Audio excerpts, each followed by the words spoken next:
Shabbat Shalom, Shabbat Parashat Bo.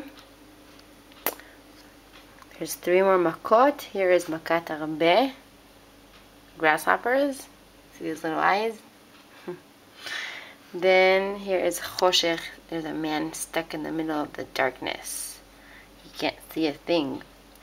And then makat bechorot. Here are the dead oldest sons of Egyptians. Then here we have pidyon bechor. When you redeem the oldest son, here's the coin.